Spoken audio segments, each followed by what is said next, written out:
septiembre es el Día Mundial de la Prevención del Suicidio y aunque esto se conmemora un solo día, yo creo que durante el año completo debemos hablar de este tema y tratar de normalizarlo. Aquí vamos a hablarlo claro y pelado de las cosas que pasan por la mente de una persona que tiene pensamientos suicidas. Comenzamos.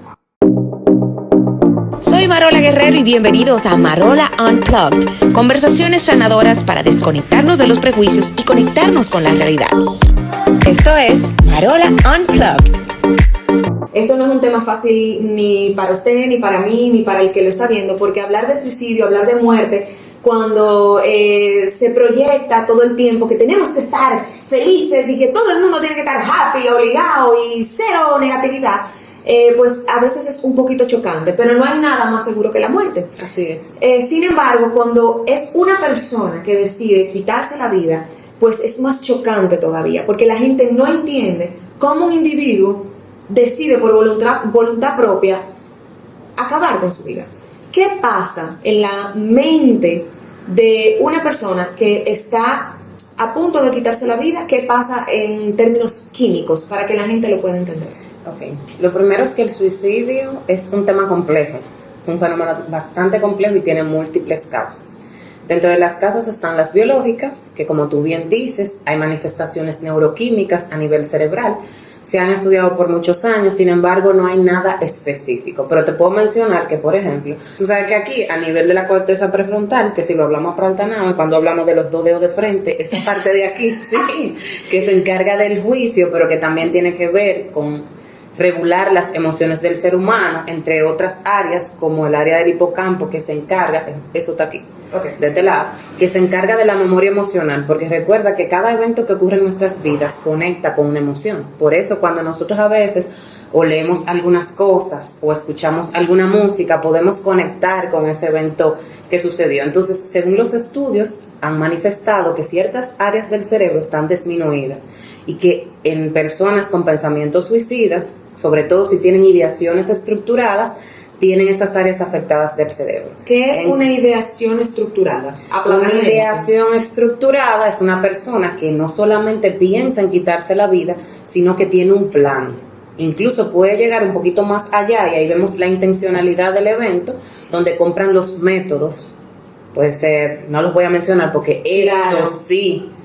La amo. Tenemos que tener en cuenta que los métodos no se deben publicar ni describir. Porque, atención periodistas, por claro favor, necesito que se entrenen en cómo cubrir una noticia de suicidio, porque ni método, ni lugar, ni dónde, ni dar detalle debe de publicarse. Un mal abordaje periodístico sobre las noticias de suicidio puede causar el efecto Werder, que consiste en una imitación de las conductas suicidas, y por el contrario, un buen abordaje puede causar el efecto Papageno, que consiste en el cambio de opinión de un potencial suicida que quiere culminar el acto. Entonces, eso es importante. Se puede hablar del tema, el cómo es lo importante. Okay. Entonces, hay personas que tú notas, sabes la intencionalidad porque hasta compran el método, buscan en internet, tú lo encuentras en el historial de la computadora y comienzan a planificar el dónde y el cuándo. Entonces ahí ya tú sabes que hay una ideación suicida que tiene una estructura y eso es una urgencia psiquiátrica. Ok, ¿cuáles son las alertas que uno debe tomar en cuenta cuando una persona está suicidal, cuando está suicida?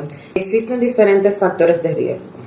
El más relacionado a la intencionalidad del suicidio es haberlo intentado previamente. Okay. Si tú sabes de una persona que previamente lo ha intentado, ese es el factor número 1. Pero dentro de las conductas que las personas pueden manifestar está cambios en el estado de ánimo, se tornan a veces irritables o a veces tú lo ves triste, cabizbajo, no necesariamente expresan esa tristeza, pero sí descuidan su apariencia personal, se retraen, están más aislados, suelen ser personas que quizás tú las ves que los fines de semana se arreglan el pelo, se arreglan las uñas, salen con sus amigas, pero dejan de hacerlo. Okay. Y entonces, lo que antes le gustaba hacer ya lo deja de hacer. Ya lo dejan de hacer, que eso es lo que clínicamente se le llama anedonia, que es la pérdida del placer. Y cuando la persona lo verbaliza, me quiero morir, me quiero matar, porque hay mucha gente que dice, ese muchacho está llamando la atención, eso es lo que un showcero que vive diciendo que se va a matar, pues mátate. O sea, hay padres que están lidiando con adolescentes, que es una edad complicada, y generalmente los muchachos adolescentes inventan mucho. Cuando pasa eso, ¿qué debemos tomar en cuenta? Si tú te das cuenta, dentro de los mitos que la Organización Mundial de la Salud menciona, que debemos de tomar en cuenta es ese.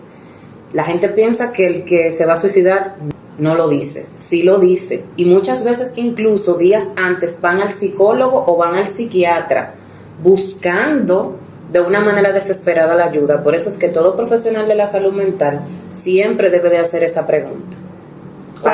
La pregunta de si por su cabeza le pasan pensamientos negativos, pensamientos de muerte, deseos de hacerse daño a sí mismo o deseos de hacerle daño a otra persona. Esas son preguntas que nunca deben de faltar en una consulta de salud mental, porque a veces la persona va y no lo verbaliza. Exacto. Pero si tú se lo preguntas, entonces sí te si lo el admiten. profesional fuera más empático, Dios mío, si fuera más empático y conectara y no estuviera pensando en que esa hora está corriendo y en que este otro paciente más, yo creo que se salvarán muchas vidas. Se salvarán muchas vidas más, sí. Dígame la diferencia entre pensamiento suicida y pensamiento de muerte.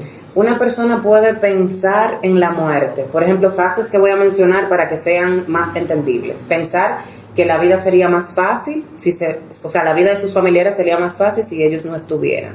Que la solución a todos sus problemas sería morirse. Incluso hay personas que dicen frases como, bueno, si yo no despertara al otro día, o si me pasara un carro por encima, o cualquier pensamiento que no involucre hacerse daño a él mismo. Ahora, la ideación suicida implica un deseo, o por lo menos el pensar constantemente en quitarse la vida, o tener alguna conducta autolesiva, que en algunos adolescentes, yo sé que tú lo has oído mencionar, está el coding, que son autolesiones sin intención suicida, pero que muchas adolescentes, varones y hembras, que tienen este tipo de conducta también tienen en muchas ocasiones ideaciones suicidas. Entonces, en el pensamiento de muerte, la intención no está en la persona quitarse la vida, en la ideación suicida sí.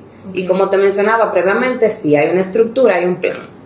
Y cuando hay un plan, eso tiene que ser intervenido de manera urgente.